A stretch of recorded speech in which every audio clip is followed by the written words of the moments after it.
श्री पुराण पुरुषोत्तम भगवान को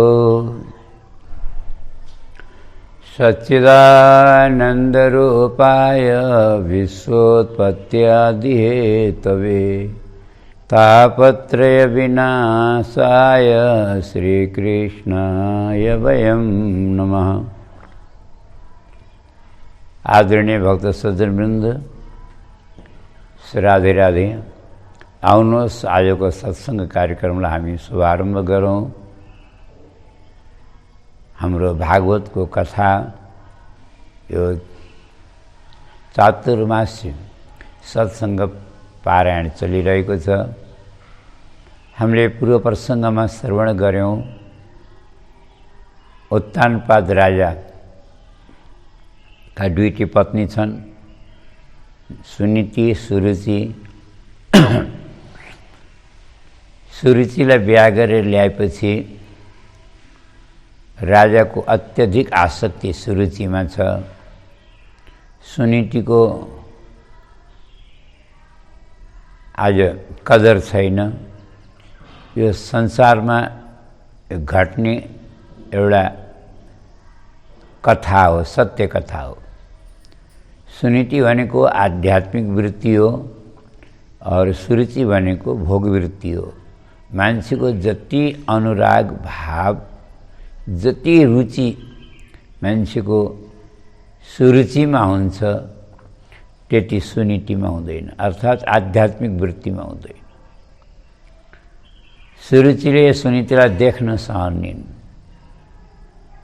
उनले कबुल गराएकी हुन्छन् राजालाई सुनीतिलाई घरबाट निकालिदिनु भनेर। पर सुनीति वास्तवमा जस्तो नाम छ त्यस्तै गुण छ। उनले कहिल्यै पनि अन्याय र अनीति कसैलाई पनि गर्न जानेकी छैनन्। उनी त यस्तो कुरा सुनेर पनि दुखी हुन्निन्। अपितु भन्छन्, स्वामी मलाई त पहिलेदेखि किन संसारमा घर गृहस्थीमा त्यति रुचि नै थिएन।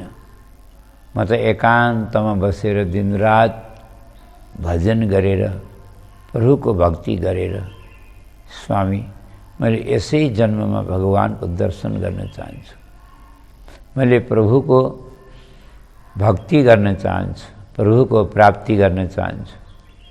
हजुरले मेरो चिन्ता नलिनुहोस्। वनमा गएर उपवनमा गएर कुटिया बनाएर जहाँ साधु महात्मा बस्छन्, ऋषिमुनिहरू बस्छन्, बस्न लागिन्। सुरुचिले कबुल गराएकी थिइन्। भुलमा पनि मैले सुनीतिका कुटियामा गएको चाल पाएँ भने उसै दिन हजुरको दरबार छोडिदिन्छु भन्छन्। राजाले सुरुचिलाई वचन दिए, म जान्न। अब जान किन पर्यो? अब मेरो कोही टाउको थोरै दुख्या छ दबाई गर्न जाउँ, कामै छैन जाने भनेर सुरुचिलाई वचन त दिए। तर कसैले पनि यहाँ निधारमा विधाताले लेखेको लेख मेट्न सक्छ र? उनी शिकार खेल्न भनेर वन गएका थिए, शिकार गर्न भनेर वन गएका थिए। वनमा आँधी आयो,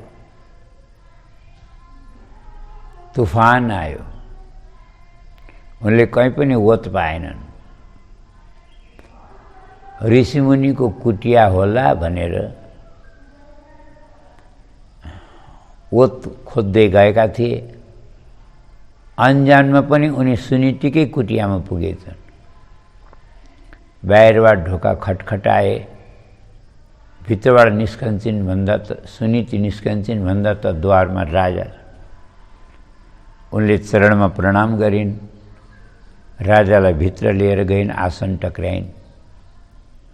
आफ्नो पासमा जे थियो वनमा पाइने कुरा, कन्दमूल फल ल्याएर राजाको अगाडि टकारिन्। राजा उस दिन त्यही कुटियामा बसा बसे। भगवानको कृपा सुनीति गर्भवती भइन् र सुनीतिका गर्भमा भगवानका परम भक्त ध्रुव आए। ध्रुवको जन्म भयो सुनीतिका गर्भबाट। जन्मन त सुरुचिलाई पनि एउटा बालक जन्मियो, तर त्यो बालक ध्रुवभन्दा पछि जन्मियो। उसको नाम थियो उत्तम। अब यहाँ यो पनि विचार गरौँ, जहाँ सुरुचि हुन्छ त्यहाँ उत्तम हुन्छ, माने भोगवृत्तिमा उत्तमोत्तम विषयहरू त प्राप्त हुन्छन्, सुख सुविधाहरू त हुन्छ, तर ध्रुव हुँदैन। ध्रुव भनेको अटल विश्वास। भगवानका प्रति जब तक पूर्ण विश्वास हुँदैन, दृढ विश्वास हुँदैन, तब तक भगवानको प्राप्ति हुँदैन। विश्वासम फलदायकम, जहाँ सुनिति हुन्छन् त्यहाँ विश्वास हुन्छ।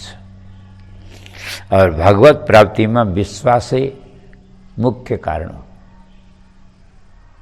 दुवै बालकहरू हुर्काउँदै गए, आफ्नो आफ्नो भाग्य हो। दुईटै राजाका छोरा भनेर भएन। एउटा राज्यको सुख सुविधामा हुर्केको छ भने अर्को बालक बिचरा वन जङ्गलमा कन्दमूल खाएर त्यो पनि बढ्दैछ। 5-5 वर्षका भए बालक।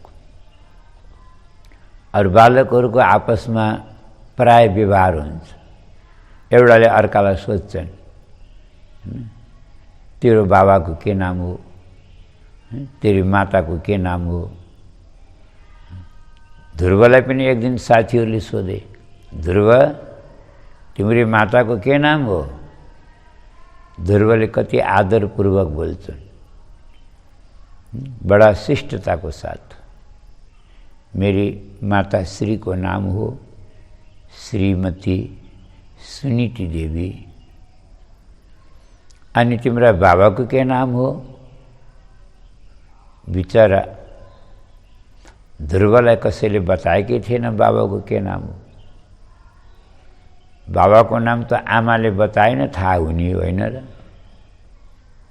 नत्र बालकलाई के थाहा मेरो बाबाको। और सुनीतिले अरू सबै कुरा सिकाइन्, तर बाबाको नाम कहिल्यै बताइनन्। यो नातो पनि कस्तो विचित्रको नातो। हाम्रो नेपाली भाषामा त पितालाई के भन्ने चलन छ, यो बाबा त अचाल भन्न लागेको मान्छेले है। पहिला पहिला बाबा थोडै भन्थे, बा भन्थे। और संस्कृतमा साँच्चै भन्ने हो भने यो बाको अर्थ के हुन्छ? मैले कोही बनाएर भनेको होइन, सोध्नु विद्वानहरूलाई। बा भनेको विकल्प हो वा होइन। हो भन्ने पनि कोही ग्यारेन्टी छैन, होइन भन्ने पनि केही ग्यारेन्टी छैन। आमाले भने हो, और नभने के ग्यारेन्टी छ ल भन्नु त? त्यही भएर नामै बा।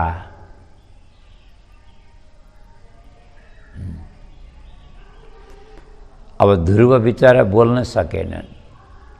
साथीहरू त बच्चाहरू त भइगए। ध्रुवको मजाक उडाउन थाले। सबले उपहास गरे, ध्रुव त बिना बाबाको छोरो रहेछ। केलाई? बाबा हुन्थ्यो भने त बताउँथ्यो गएर।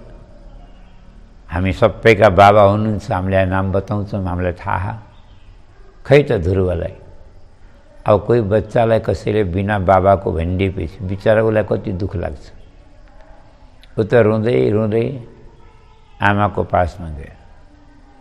माताश्री, माताश्री, म बिना बाबाको छोरो हुँ र? नै त कसले भन्नु तिमीलाई? बिना बाबाको पनि कोही बालक हुन्छ र?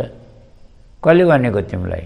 साथीहरूले त भन्छन्, त बिना बाबाको भन्छ। सबैले आफ्ना बाबाको नाम बताए, मलाई मेरा बाबाको नामै थाहा छैन। माताश्री, हजुरले मलाई बाबाको नाम किन नबताउनु भएको? मेरो बाबा कहाँ हुनुहुन्छ? मेरो बाबा को हुनुहुन्छ? भन्नु न। सुनीतिले भनिन्, बाबु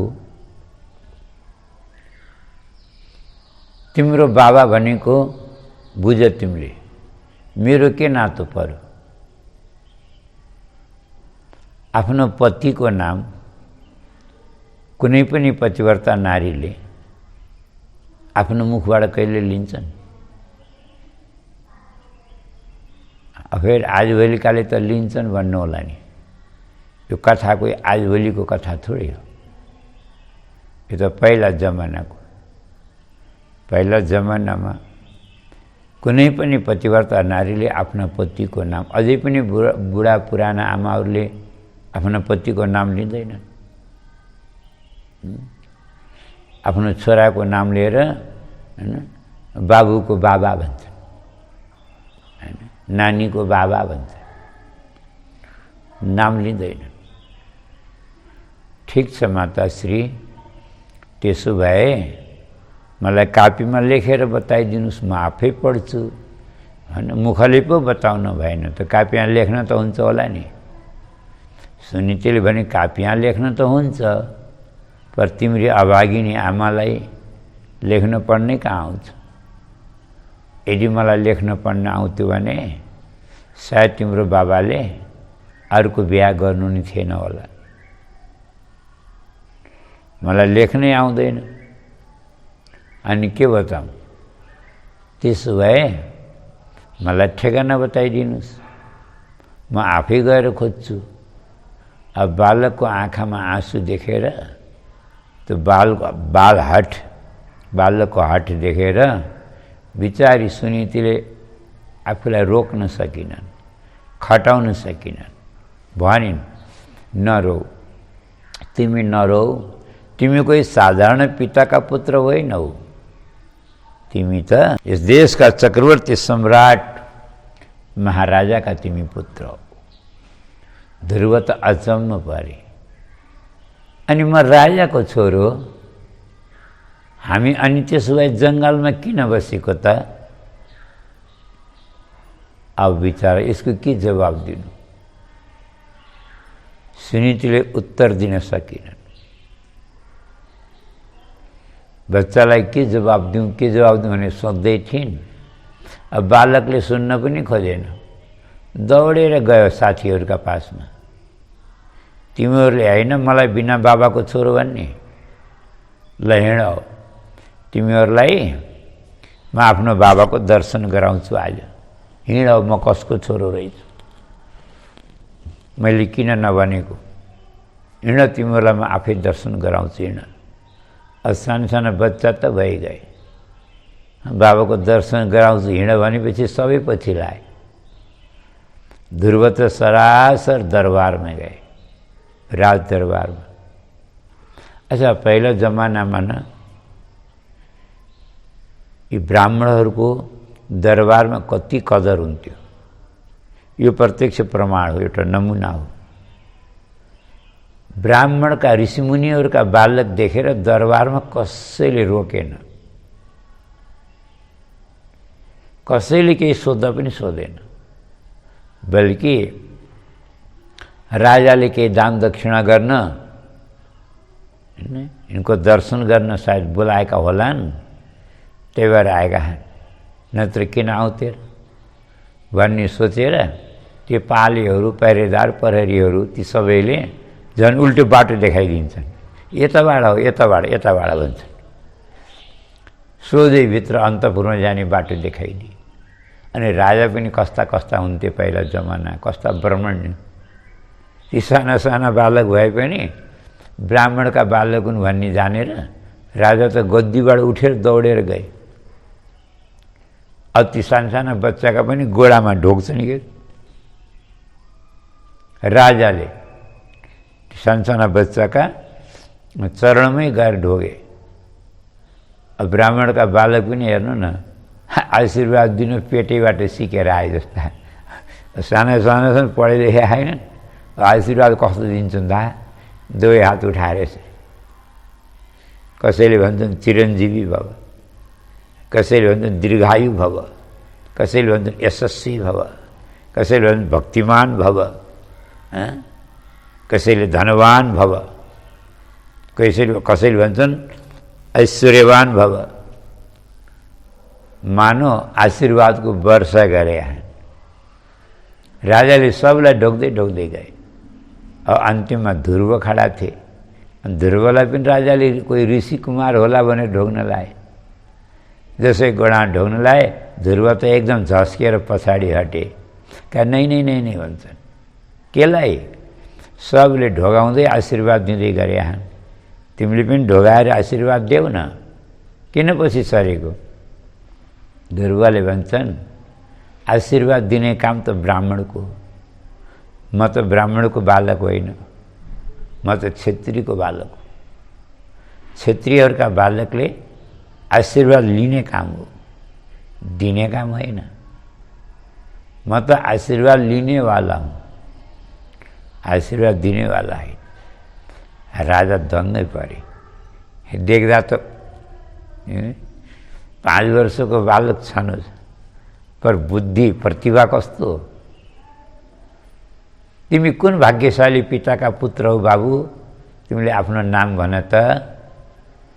लौ अब के भन्ने हो है? कोही अर्काले सोध्या भए त छातीमा हात राखेर म राजाको छोरो भन्दा हुन् नि बिचारा है। गर्वका साथ आफ्ना बाबाको नाम लिन्थ्यो होला। अर्काले सोधे, आफ्नै बाबाले सोधे हन् के भन्ने हो? विचार ध्रुव बोल्नै सकेन। यो त उही कथा भयो। एउटा कथा आउँछ नि, जब भगवान श्रीराम वनवास वनमा जाँदै हुनुहुन्थ्यो, वनगमन कोही बाटा यात्रामा, त जाँदा जाँदा जाँदा थकै लागेछ। र एउटा रुखमुनि सुस्ताउनु भएछ। राम लक्ष्मण जानकी जय बोलो हनुमान की भन्छन् कि नै। राम लक्ष्मण जानकी थाक्नु भएछ हिँड्दा हिँड्दै, एउटा रुखमुनि सुस्ताउनु भयो। अनि सुस्ताउँदाखेरि त्यो रुखका पातहरू झरेका रहेछन्, सुकेका पातका झुरमुटहरू थुप्रो रहेछ। त्यसैमा धनुष गाडेर भगवान राम यसरी आड लाएर आराम गर्नुभएको रहेछ। अब थाहा भएन त्यो पात पतिङ्गरको तल एउटा भ्याउता थियो, त्यो भ्याउताका ढाडमा धनुषको टुप्पो गाडिएछ। अनि त रगत बग्दै बग्दै किनारमा आयो। अनि सीता माताले देख्नुभयो, भन्नुभयो, जय जय प्रभु, हेर्नुहोस् त हजुरका धनुषले कोही जीव दबिए जस्तो छ, रगत आयो। अब रगत देखेर रामजी पनि आत्तिनु भयो। बिचरा बिना कारण कोही मारियो कि? अनि झटपट त्यो पात पतिङ्गर हटाउनु भयो। हटाएर हेर्दा त भित्र त एउटा भ्याउतो, त्यसका ढाडमा त धनुष गडेको। अनि भगवानले भ्याउतालाई भन्नुभएछ, भ्याउता त किन नबोलेको त? म छोडिदिन्थेँ नि पहिले, बोल्न पर्दैन? भ्याउताले पनि भनेछ, प्रभु अब के भनेर बोल्ने हो त? अरूले सताउँदा पो, अरूले दुःख दिँदा कष्ट दिँदा पो राम मलाई बचाउनु भनेर पुकार्थे, भगवान बचाउनु मलाई भनेर पुकार्थे। आजको अरूले सताएको थिएन, जो बचाउनेवाला उसैले सतायो। अब कसको नाम लिएर बोलाउने हो त? कसलाई पुकार्ने हो त? अब जो रक्षको त्यही भक्षक भएपछि अनि नाम कसको लिने? त्यही भएर नकराइकन बस्यो। त्यस्तै चाहिँ भयो ध्रुवलाई पनि। अरूले सोध्या भए पो बताउने त फलानाको छोरो हो। अब आफ्नै बाबाले कसको छोरो भने सोधेपछि के भन्ने हो त? बिचरा बोल्नै सकेनन्। वृद्ध मन्त्री थिए बगलमा। भने सरकार अचम्म भयो, हजुरले आफ्नै रगतलाई आज आफै चिन्न सक्नु भएन।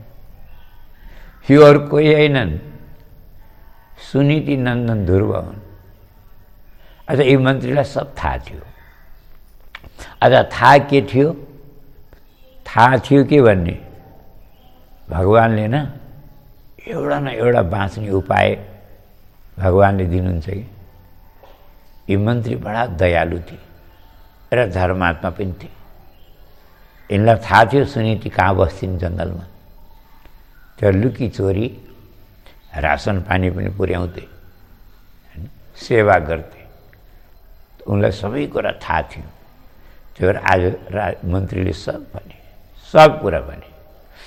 यहाँ त कि त सब शिकार खेल्न गएको, हजुर बासा बसेको सरकार सब कुरा भनेपछि राजालाई छर्लङ्ग भयो। अच्छा, एउटा कुरा, रगतले रगत चिन्छ भन्छ नि, साँच्चै हो। जुन रुखको बोक्रा हो त्यही रुखमा लाग्छ भन्छ। त्यही भएर होला माया त पहिले नै उम्डेर आथ्यो। त्यसै हृदय लगाएर त्यसै छातीमा टाँसेर चुम्बन गरौँ जस्तो लाग्थ्यो। तर राजाको पनि एउटा मर्यादा हुन्छ। एउटा अपरिचित बालकलाई त्यसै गर्न मिल्दैन। त्यही भएर सङ्कोच भएको थियो। अब त थाहा भयो नि आफ्नै बालक हो। राजा त एकदम खुसी भए, आफ्नो गोजीमा लिनलाई यसरी हात बढाए, आऊ मेरो बाबु आऊ भनेर। अब ध्रुवले पनि जीवनमा पहिलो बार आज बाबाको काख पाएँ भनेर खुसी भएर दौडेर गए, दुवै हात उठाए। राजाले हातमा समातेर गोदीमा उठाउन लायकै थिए कि बगलमा सुरुचि, बामाङ्गमा सुरुचि बसी थिइन्। सुरुचिलाई सहन भएन। ध्रुवको हात समातेर यस्तरी धक्का दिइन्, नवत्स निरपते रधिष्ण्यौ भावा नारोढुमर्हति। खबरदार, तिमीलाई आफ्नो बाबाको काखमा चढ्ने कोही अधिकार छैन। यो दुस्साहस दुबारा नगर्नु कहिले। बिचरा ध्रुव त भैँमा लडे, तर पनि उठेर हात जोडेर भन्छन्, माता केलाई म के बाबाको छोरो होइन र? आफ्नो बाबाको काखमा चढ्ने अधिकार मेरो किन छैन? किनकि तिमीले मेरो कोखबाट जन्म लिएका छैनौ। अन्य स्त्री गर्भ संवृतम। हेर्नु न, नाम पनि नलिकन कस्तरी भन्न सकेको। तिमीले कुनै पराई स्त्रीका कोखबाट जन्म लिएकौ, त्यही भएर अन्य स्त्री गर्भ संवृतम। यदि राजाको काखमा चढ्ने हो भने मात्र एउटा उपाय छ, तिमी वनमा जाऊ, तपस्या गर। भगवान प्रसन्न हुनुहुन्छ, वरदान माग्न भन्नुहुन्छ। अनि भगवानसँग हात जोडेर वरदान माग्नु, सुरुचिका कोखबाट मेरो जन्म होस् प्रभु भनेर। अनि मेरा कोखबाट जन्म्यौ भने अनि बल्ल बाबाको काखमा बस्न पाउँछु। राजाका काखमा बस्नलाई मेरा कोखबाट जन्मनु पर्छ। ध्रुवले सुमनमा विचार गरे, सौतेनी आमा हुन्, भन्नु स्वाभाविक। पर बाबाले काखमा लिइदिए के लाग्छ? पक्कै पनि आज बाबाले मलाई काखमा लिनुहुन्छ होला भनेर विचार आशा गरेर नजर उठाएर बाबातिर हेरे। काखमा लिन त परै जाओस्, पर सुरुचिका डरले राजाले आँखा तक मिलाउन सकेनन्। ध्रुवसँग आँखा जुझाउन पनि सकेनन्। राजा उता फर्के। ध्रुवले देखे यहाँ मेरो दाल गल्नेवाला छैन। बच्चा हुन् बिचरा। हुक्क आयो, रुन आयो, भित्रबाट रुन मन लाग्यो। आँखामा आँसु रोक्दा रोक्दै पनि बर्से। तर धन्य हो, मनमा के सोच्छन्, रुन पनि राम्रो त्यहाँ लाग्छ जहाँ आँसुको कोही इज्जत गर्नेवाला आफ्नो कोही स्वजन छ। अच्छा, एउटा कुरा बताउनु, शत्रुको अगाडि रुनु भनेको शत्रु हँसाउनु हो कि होइन? यहाँ रोएर मैले आँसु कसलाई देखाऊँ? शत्रु हँसाउनको लागि किन रो? एकदम वर्षेका आँसु उनले भित्रै रोके। त्यहाँबाट उठेर दौडेर गए पछाडि फर्केर पनि हेरेनन् र आफ्नी आमाका काखमा गएर धडामसित लडे। काटेको रुख ढले जस्तै ढले अनि डाँको छोडेर रोए। सुनीतिले सोचिन् कहीँ खेल्न गएको होला, कतै बाटाघाटामा लड्यो होला, सायद चोटपटक लागेर रुवा। शरीरका कपडा हटाउँदै घाउ खोज्दै गरिछन्। बाबु, तिमीलाई कहाँ चोट लाग्यो? खेल्दाखेरि लडेको लोटेको बोल्दैन, हुक्क गरेर। अरू बालक साथीहरू थिए, पछि आए। तिनीहरूले भने, माता हजुरले घाउ कहाँ खोज्नु आहा? ध्रुवको घाउ त लागेको छ, परन्तु बाहिर शरीरमा होइन, भित्र मुटुमा लाग्छ, कलेजामा चोट ला। केलाई के भयो? आज के हुने हो? हामी दरबारमा गएका थियौँ ध्रुवको बाबाको दर्शन गर्न। सौतेनी आमाले भन्नु नभन्नु ध्रुवलाई बाँकी नराखेर भनिन्। बिचरा ध्रुवको कलेजा छिया भए।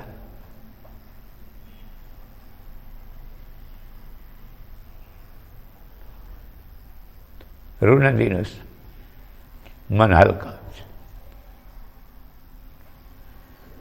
सुरुचिले भन्नु नभन्नु भनिन्। अब बालक त भइगयो, बढाएर चढाएर सुनाए। अच्छा, एउटा कुरा, आखिर स्त्री नै त हुन् सुनीति पनि। धैर्य पनि कहाँसम्म धारण गर्ने कि एउटा सीमा हुन्छ नि। आज त सीमा नआयो, धैर्यको बाँध टुट्यो। सुनीतिले पनि आफ्नो आँसु रोक्न सकेनन्। सुनीति पनि रुन लागि। दुईटै आमा छोरा डाको छोडेर रुवान्। अब सम्झाउने कल्यो, तर धन्य हो सुनीति।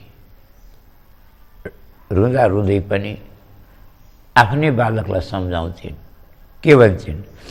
मामङ्गलम तात परेश मंस्था भुङ्क्ते जनोयत पर दुःख दस्तत। बाबु, तिमी कसैको अमङ्गल नसोच। किन? हामी अर्काको अमङ्गल सोच्नेवाला हुन्छौँ को? के अधिकार छ हामीलाई? हेर, यो संसारमा मान्छेले जस्तो कर्म गर्छ त्यसले त्यस्तै फल भोग्नुपर्छ। वास्तवमा तिम्री सौतेनी आमाले सही भनेकी हुन्। एउटा कुरा पनि गलत होइन। सत्यम सुरुच्या विहितम भवान में यद दुर्भगाया उदरी गृहीत।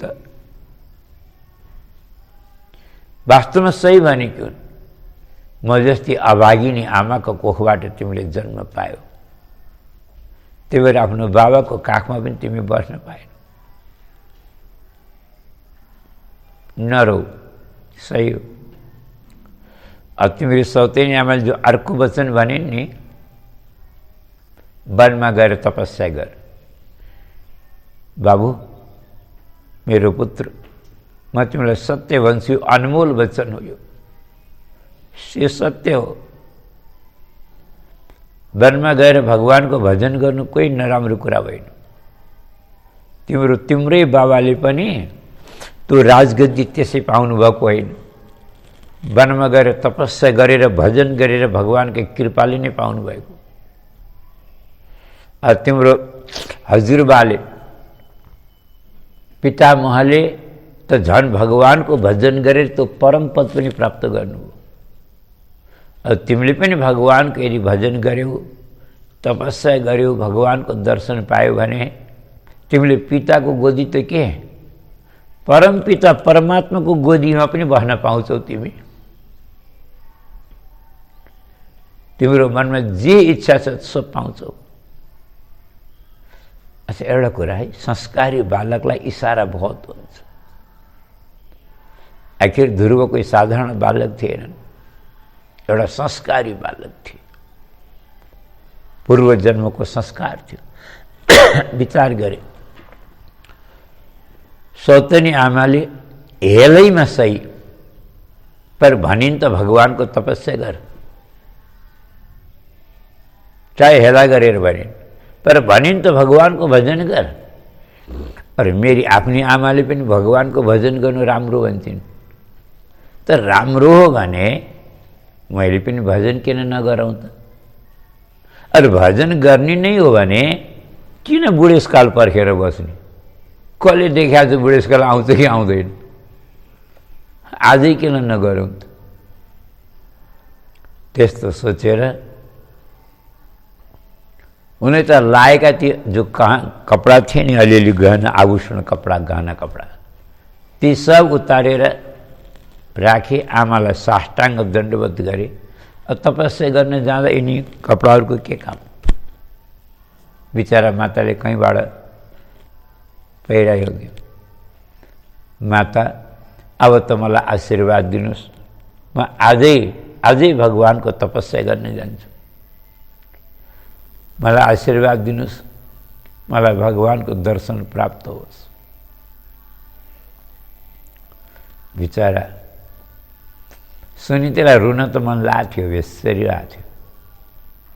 मनले त किन मान्थ्यो र? तर पनि उनले आफ्नो मनलाई नियन्त्रण गरिन्। बग्न लागेका आँसुलाई पनि यसरी छातीमा हात राखेर भित्रै ती आँसुको प्रवाहलाई रोकिन्।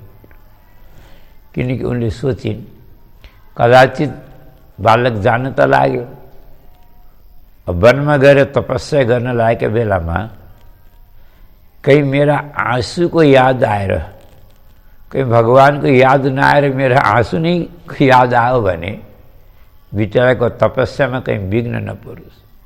मेरा आँसु मेरा बालकको तपस्यामा कदाचित विघ्न नबनुन् भन्ने सोचेर आफ्नो आँसुलाई रोकिन्, भित्रै रोकिन्। बाएँ हातले दाहिने हात बालकका शिरमा राखेर के भन्छन्, बस जाऊ, तिम्रो कल्याण होस् और भगवानले तिम्रो रक्षा गरौँ। तर एउटा कुरा याद राख्नु, आजदेखि उपरान्त यो सुनीतिलाई आफ्नी आमा नभन्नु, न राजालाई आफ्नो बाबा सम्झनु।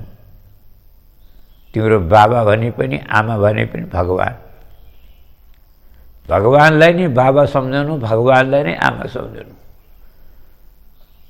यदि यसो गर्यो भने भगवानले तिम्रो रक्षा गर्नुहुनेछ। जाऊ, बस के भनेकी थिइन् ध्रुव, हिँड्दिए।